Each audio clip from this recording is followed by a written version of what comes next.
So first thing is generating content ideas. So we can either generate the content ideas ourselves, or we can use AI technology, predominantly ChatGPT.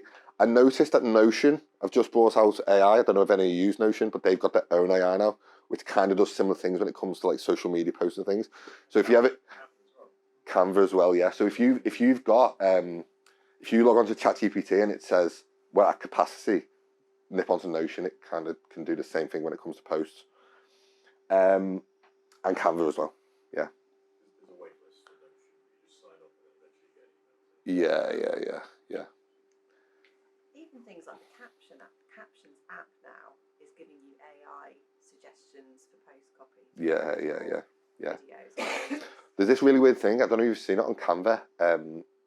I'm not a massive graphics guy, but there's like this magic thing, and basically you create a list of, say, potential problems that your clients might face, and you export it into an Excel document, and then you import it into Canva, and it will literally create 10 graphics with all the different problems on, and create like a full carousel, and it does it in like a second. It is insanely like powerful.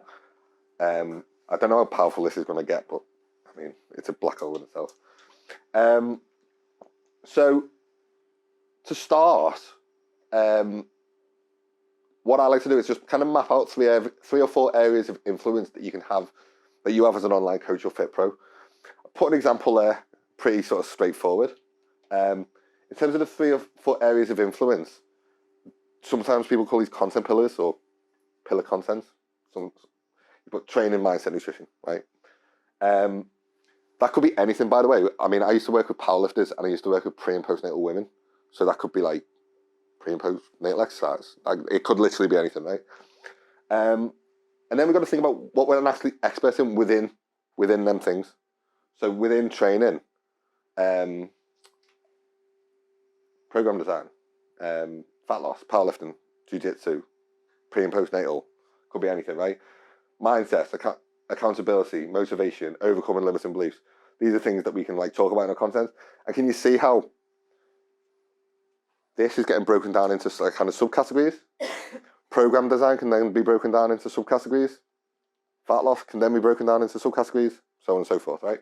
And all of these subtopics can be brought into more subtopics.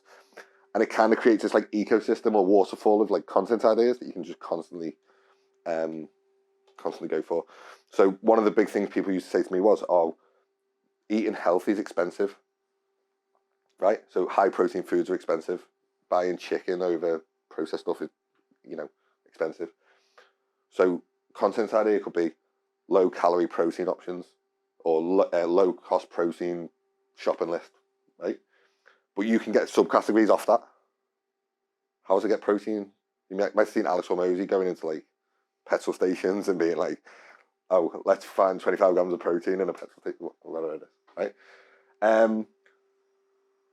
So we can figure these out based on what you're actually working, and everyone's going to be different on that. That's obviously just like a typical example. Now, this is where AI can come in. So I've kind of done this, and it actually works pretty well, to be honest. Like the content ideas it does come up with, if you say generate me 10 ideas, there might be maybe 5 or 6 that might work for you. It is pretty good. It's not too far off. I'd argue though that as coaches, we should really know that already. We should really know what the pain points are, the knowledge gaps are, the frequently asked questions are that we can address in our content. So we can come up with that stuff ourselves. We can write all this stuff down. We can do, Monday.com pipelines and Notion pipelines with all this stuff on. But actually, AI can do this now pretty quick. Some you will have to sort of just dispose of because they won't be very good. Some you will keep in.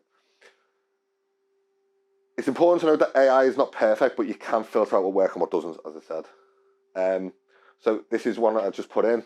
This was actually last night. Give me 10 attention-grabbing content ideas on motivation for fitness. There you go, right? We can then take these and ask ChatGPT, give me some inspiring success stories, and then we can obviously add in our client testimonials or how Susan lost 3 stone in 6 months and feels better than ever, right? So we can take these sort of like generic content ideas and make them specific to our own businesses. And that's where we kind of get into long form versus short form. So the question now is, how do we actually get this in front of people who we want to get in front of? So social media platforms like Instagram, Facebook, TikTok, and YouTube are now heavily leaning on short form content, quite heavily, as you've seen. We're all on it. Reels, TikTok, YouTube Shorts. It's literally like a dick swing contest for like who can get the most sort of attention on the platform. And the only purpose of the platforms is to keep the eyes on the platform. Personally, as coaches, I'll be focused on Instagram and Facebook at the moment. The reason being is there's no DMs on TikTok. Well, there is, I think, but it's like very crap. And YouTube, like I would just literally be testing content on TikTok and YouTube. So getting the stuff out there that might or might not work. Got more chance of going viral, which we'll go into shortly. You've got more chance of just like sort of getting it in front of more people, getting eyes on your stuff. I would then direct them back to your Instagram because you've got obviously the DM tools, you've got more chat options, you can expand on your content in stories and give more context on it, all that kind of stuff. And YouTube, people use it as a search engine, but generally they won't buy off you from YouTube or TikTok. People will generally buy from Facebook and Instagram. But I don't think all is lost for longer form content.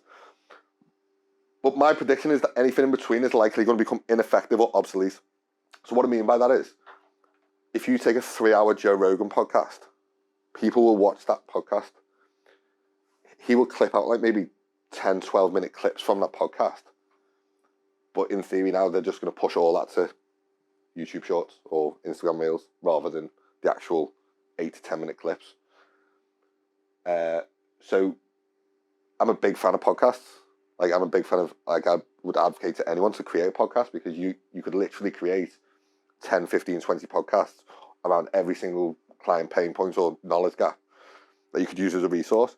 Chop that all up as your short form content. You've probably got 10 to 15, 20 more videos a month that you can put out on your socials directly solving someone's problem. Does that make sense? So it's not a case of long form versus short form, it's a case of long form and short form. I think just anything in between is just kind of going to kind of get lost. So long form content ideas, a live video, something I desperately need to do more of. I keep promising myself to do more live streams. I don't know why I don't. I think it might be like a limiting belief. You could make longer form YouTube videos.